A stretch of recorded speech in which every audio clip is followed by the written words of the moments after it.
Industri perkebunan kelapa sawit nasional telah lebih dari 1 abad dan terus menunjukkan pertumbuhan dan perkembangannya yang signifikan, karena hampir semua produk jadi yang dipasarkan di retail modern berasal dari olahan minyak kelapa sawit. Secara global, Indonesia berhasil mendapatkan julukan sebagai Raja Minyak Sawit Dunia setelah mengalahkan posisi Malaysia sejak tahun 2006 silam. Melansir laman The Palm Scribe, berikut 7 fakta menarik terkait industri perkebunan kelapa sawit yang ada di Indonesia. Yang pertama ialah Indonesia menjadi negara dengan ranking pertama eksportir terbesar minyak kelapa sawit di dunia pada tahun 2020, di mana total ekspor minyak kelapa sawit Indonesia tercatat mencapai sebanyak 37,3 juta ton dengan market share global mencapai 55%.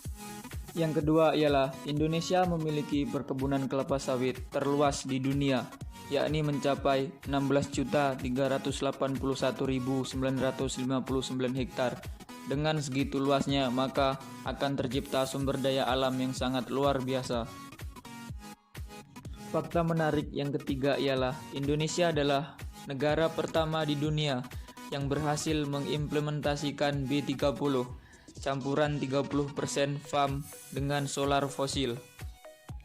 Fakta menarik yang keempat ialah sebesar 41% dari total luas lahan perkebunan kelapa sawit di Indonesia atau sekitar 6,71 juta hektar merupakan perkebunan rakyat, di mana banyak rakyat Indonesia yang menggantungkan hidupnya dari mengelola perkebunan kelapa sawit.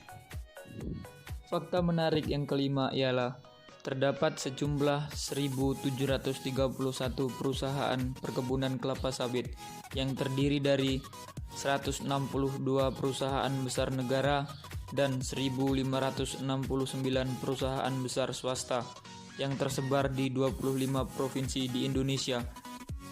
Fakta menarik yang keenam ialah sektor perkebunan kelapa sawit dan industri minyak sawit nasional merupakan pendorong perekonomian nasional terbesar di Indonesia, di mana setiap tahunnya menghasilkan 16-20 US dollar.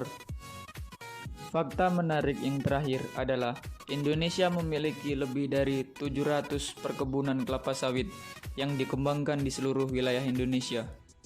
Luasnya wilayah dan banyaknya perkebunan sawit yang ada di Indonesia bukanlah menjadi penyebab deforestasi atau konvensi hutan secara primer, karena untuk pemanfaatan lain telah dimulai sebelum ekspansi perkebunan kelapa sawit dimulai. Perkebunan sawit juga tumbuh dan menempati lahan yang sudah terdegradasi. Menariknya, kelapa sawit justru dapat mengubah lahan terdegradasi menjadi area produktif. Perkebunan kelapa sawit yang dikonversi langsung dari hutan produksinya hanya sekitar 3% dari jumlah seluruhnya.